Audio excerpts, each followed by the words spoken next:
Dilabelkan sebagai pembunuh senyap, kini ianya semakin membarah dalam kalangan rakyat Malaysia. Buli cyber sudah menjadi ancaman kepada negara apabila Malaysia dilaporkan naik johan di Asia pada 2020 bagi perbuatan buli cyber dalam kalangan belia oleh UNICEF, sekaligus menjejaskan imej negara yang menerapkan nilai ketimuran.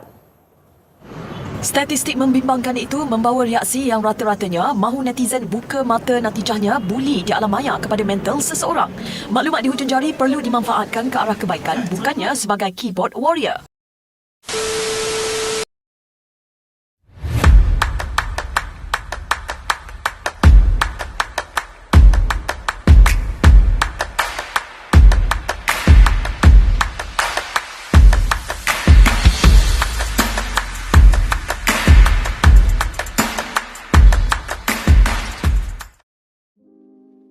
Bismillahirrahmanirrahim. Assalamualaikum warahmatullahi wabarakatuh.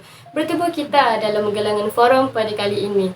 Saya Intan Salwani binti Muhammad Azmi selaku moderator pada hari ini. Walaupun forum kita hanya dilaksanakan sekadar lewat maya, namun diharapkan para penonton dapat memperolehi manfaat daripada perbincangan kita pada kali ini. Topik kita pada hari ini sungguhlah menarik, iaitu buli cyber memberi kesan yang negatif terhadap remaja pada hari ini. Sebelum saya menerangkan lebih lanjut tentang isu yang kami akan bawakan untuk forum kali ini, saya akan memperkenalkan terlebih dahulu rakan panel saya yang bijaksana dan yang sangat petah dalam berkata-kata. Saya memperkenalkan ahli panel yang pertama, iaitu saudari Fadma Adiba binti Jarawi, dan ahli panel yang kedua iaitu saudari Farah Syamimi binti Hamdan. Selamat datang saya ucapkan kepada kedua-dua saudari. Baiklah, sebelum saya menyimpang lebih jauh, saya akan meneruskan objektif kita pada hari ini dengan memulakan pertanyaan saya kepada ahli panel yang pertama. Soalan saya berbunyi, sila terangkan serba sedikit tentang definisi buli cyber yang anda tahu, berserta punca daripada berlakunya buli cyber tersebut. Silakan saudari. Terima kasih saudari moderator yang cantik molek pekertinya membawa rasional persoalan. Terlebih dahulu yang dihormati rakan panel yang lain. Buli cyber merupakan ancaman cyber ketiga terbesar di Malaysia sejurus selepas penipuan dan penggeraman atas talian. Walaupun terdapat dasar anti-buli, teknologi telah membawanya ke tahap yang baru. Buli cyber adalah kaedah di mana pengganggu dan pembuli menggunakan teknologi moden. Kesan terburuk dari buli cyber ialah orang yang dibuli tidak merasa selesa di mana sahaja mereka berada walaupun hanya duduk di rumah. Mengikut statistik yang telah dikeluarkan oleh Cyber Security Malaysia, kes jenayah cyber meningkat dari tahun ke tahun. Setiap 10,000 kes dilaporkan berlaku pada setiap tahun di negara ini dengan nilai kerugian sebanyak 2.7 juta, antaranya melibatkan kes penipuan dalam talian dan pencerobohan sistem pengkomputeran. Oleh itu, penyalahgunaan internet bukanlah satu isu yang boleh kita ambil mudah sahaja. Semua pihak harus berganding bahu dalam menangani masalah sebegini. Didikan agama yang kurang juga boleh menyebabkan berlakunya buli cyber. Kurangnya pengetahuan nilai-nilai agama dalam diri mereka sendiri. Sebagai contoh, mereka menghina orang dengan perkataan yang tidak sepatutnya, mengedar gambar dan membuka aib seseorang. Perbuatan seperti ini amatlah ditegah dalam Islam. Dalam surah Al-Hujurat ayat 11, Allah berfirman, "Hai orang-orang yang beriman, janganlah sekumpulan orang laki-laki merendahkan kumpulan yang lain. Boleh jadi yang ditertawakan itu lebih baik dari mereka. Dan jangan pula sekumpulan perempuan merendahkan kumpulan lainnya. Boleh jadi yang direndahkan itu lebih baik."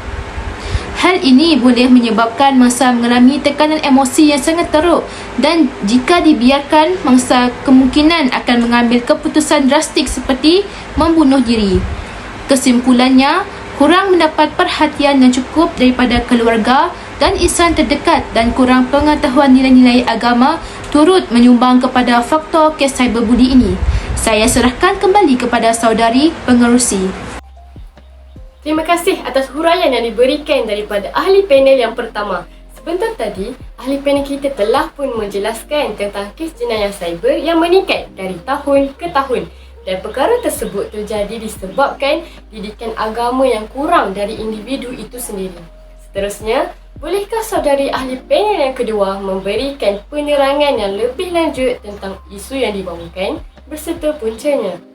Silakan saudari. Terima kasih kepada saudari moderator kita pada hari ini serta soalan yang diajukan sebentar tadi. Baiklah, mengenai isu yang dibincangkan, umum mengetahui bahawa perlakuan buli cyber juga dikaitkan dengan kekerapan individu terlibat dengan penggunaan internet. Dengan tercetusnya ledakan fenomena media sosial, remaja khususnya kelihatan tidak dapat berenggang dengan pelbagai peralatan telekomunikasi seperti telefon pintar, komputer dan sebagainya. Terdapat juga kecenderungan pengguna internet yang ingin berkongsi semua maklumat peribadi untuk tatapan umum sehingga boleh mengancam keselamatan mereka sendiri. Semakin banyak pendedahan terhadap media sosial, semakin tinggi kecenderungan individu untuk menjadi mangsa dan pelaku buli cyber. Orang awam khususnya remaja merupakan golongan yang cenderung dalam mendedahkan kesemua maklumat peribadi untuk dikongsi kepada awam melalui mesej dan video sehingga menyebabkan orang biasa kelihatan seperti artis atau bintang ternama.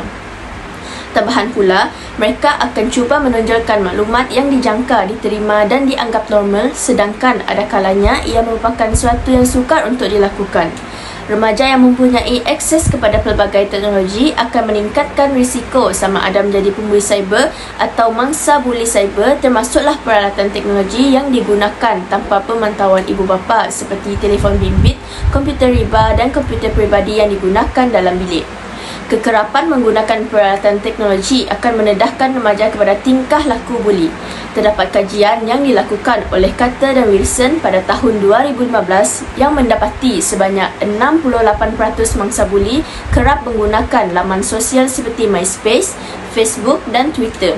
Hal ini kerana secara umumnya, mangsa dan pembuli cyber merupakan pengguna tegar internet dan kebanyakannya mempunyai kemahiran dalam talian yang tinggi.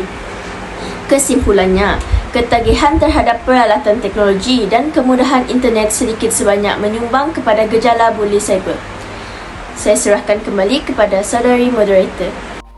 Terima kasih atas huraian yang diberikan oleh ahli panel yang kedua. Di sini teranglah bahawa semakin banyak pendedahan terhadap media sosial, semakin tinggi kecenderungan individu untuk menjadi mangsa dan pelaku buli cyber.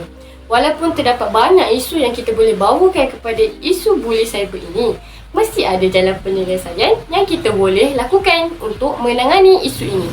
Jadi, tanpa melengahkan masa, saya menjemput saudari ahli panel yang pertama untuk memberikan penerangan tentang cara mengatasi buli cyber ini. Silakan saudari. Terima kasih saudari moderator. Melihat kepada implikasi buli cyber, maka adalah penting untuk mengenal pasti faktor pencetus kepada berlakunya buli cyber ini dan seterusnya membina dan menilai program intervensi pendidikan yang memperkasakan remaja untuk menggunakan internet secara selamat dan berfaedah bagi meningkatkan tingkah laku prososial dalam talian dan mengurangkan tingkah laku negatif dalam talian. Kerajaan haruslah memainkan peranan utama dalam menentukan prasarana ICT yang selamat dengan melaksanakan polisi-polisi yang efektif. Selain itu juga, undang-undang cyber haruslah dikaji dari semasa ke semasa agar selaras dengan tahap ancaman global yang selalu berubah-ubah. Selain itu, buli cyber juga dapat diatasi melalui penguatkuasaan undang-undang. Pihak Suruhanjaya Komunikasi dan Multimedia Malaysia perlu sentiasa memantau aktiviti penggunaan internet di Malaysia. Mereka juga perlu lebih kerap untuk memantau kegiatan rakyat Malaysia di media sosial seperti Facebook, YouTube, TikTok, Instagram dan sebagainya kerana platform ini merupakan tempat yang kerap berlakunya buli cyber. Sekiranya mereka mendapati terdapat unsur-unsur buli cyber, mereka perlu segera mengambil tindakan terhadap pembuli tersebut. Mereka perlu menyiasat dengan menggunakan segala kepakaran yang mereka ada untuk mencari bukti yang kukuh dan segera membawa kes tersebut ke muka pengadilan. Pembuli cyber ini perlu dijatuhkan hukuman yang berat seperti penjara 5 tahun atau dengan RM1 juta. Dengan cara ini, masyarakat akan takut untuk melakukan buli cyber. Oleh itu, masalah buli cyber ini akan berkurangan. Jelaslah bahawa melalui penguatkuasaan undang-undang, masalah buli cyber akan dapat diatasi dengan jayanya.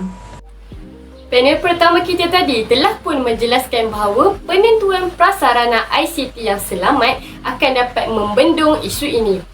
Justeru itu, buli cyber ini juga dapat diatasi melalui penguatkuasaan undang-undang. Selain itu juga, mesti terdapat juga cara pengatasian yang lain bagi mengatasi isu buli cyber ini. Saya menjemput saudari ahli panel yang kedua untuk memberikan cadangan seterusnya bagi mengatasi isu buli cyber ini. Silakan. Terima kasih sekali lagi atas soalan yang diajukan. Antara cadangan bagi menangani isu ini adalah dengan menjalankan penyelidikan berterusan.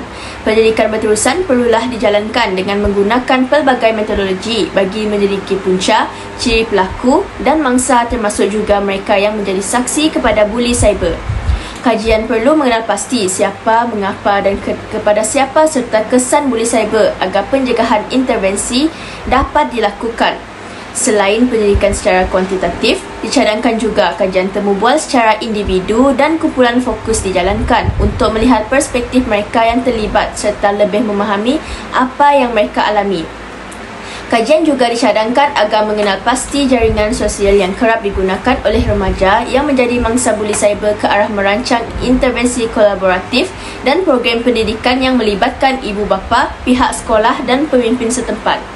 Selain itu, penyelidikan berterusan adalah perlu seiring dengan kepesatan perkembangan teknologi kerana mungkin akan muncul bentuk buli cyber yang baru.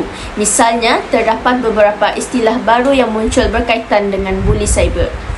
Seterusnya, antara cadangan yang boleh dilakukan untuk mencegah buli cyber adalah seseorang individu itu tidak patut untuk berkongsi segala maklumat peribadi serta perkara sulit di media sosial. Seperti sudah sedia maklum, pembuli cyber biasanya menggunakan gambar, maklumat peribadi dan status yang telah dimuat naik dari profil individu. Sudah semestinya anda boleh bercakap tentang diri anda di media sosial, tetapi mestilah diletakkan hadnya supaya informasi diri tidak mudah diakses oleh orang asing. Elakkan dari memuat naik status yang melibatkan informasi diri kerana maklumat yang dimuat naik mungkin boleh jatuh ke tangan yang salah dan mudah untuk dimanipulasi sewenang-wenangnya. Perlu diingatkan juga informasi ini juga boleh diakses selagi ia berada di internet dan cara pengolahan seseorang terhadap sesuatu perkara boleh berbeza-beza. Sekian daripada saya, kembali lagi kepada saudari moderator. Kajian perlu mengenal pasti siapa, mengapa dan kepada siapa serta kesan buli cyber agar pencegahan dan intervensi dapat dilakukan. Selain itu, elakkan juga memuat naik status yang melibatkan informasi diri kerana maklumat yang dimuat naik mungkin boleh jatuh ke tangan yang salah. Itulah kata-kata penerangan yang dilontarkan oleh ahli panel kita yang kedua tadi. Terima kasih saya ucapkan kepada kedua-dua ahli panel kita kerana sudi hadir dan juga sudi mengeluarkan pendapat masing-masing. Semoga apa yang kita dapat hari ini bukan sekadar masuk telinga kanan dan keluar di telinga kiri. Nampak gayanya masa sungguh mencemburui kita. Tanpa membuang masa, saya selaku moderator akan memberikan kesimpulan daripada topik perbincangan kita pada kali ini. Kesimpulannya, semua pihak perlulah memainkan peranan dalam mengatasi masalah ini. Jika diteliti secara tulus, punca-punca berlakunya buli cyber ini kerana sikap manusia itu sendiri yang kurang pegangan agama dan kasih sayang daripada ibu bapa. Selain itu, pengaruh rakan sebaya juga merupakan punca isu ini sukar untuk diselesaikan. Pengaruh media massa serta amalan dan polisi sekolah yang longgar juga menjadi punca kenapa isu ini terus berleluasa. Jadi, semua perkara ini jika dititik beratkan, nescaya isu buli ini dapat diatasi di Malaysia dan negara dapat membentuk satu masyarakat yang berkarisma dan berdisiplin. Sebelum saya mengundur diri, ingin saya menyusun jari dan memohon ampun daripada hadirin dan kedua-dua ahli panel kita sekiranya ada terkurang dan tersalah bahasa. Terimalah serangkap pantun daripada saya. Dari Kedah ke Pekansari, beli suasa di kota tinggi. Selesai sudah tugas diberi, di lain masa bersua lagi. Sekian, wabillahi taufiq wal hidayah. Assalamualaikum warahmatullahi wabarakatuh.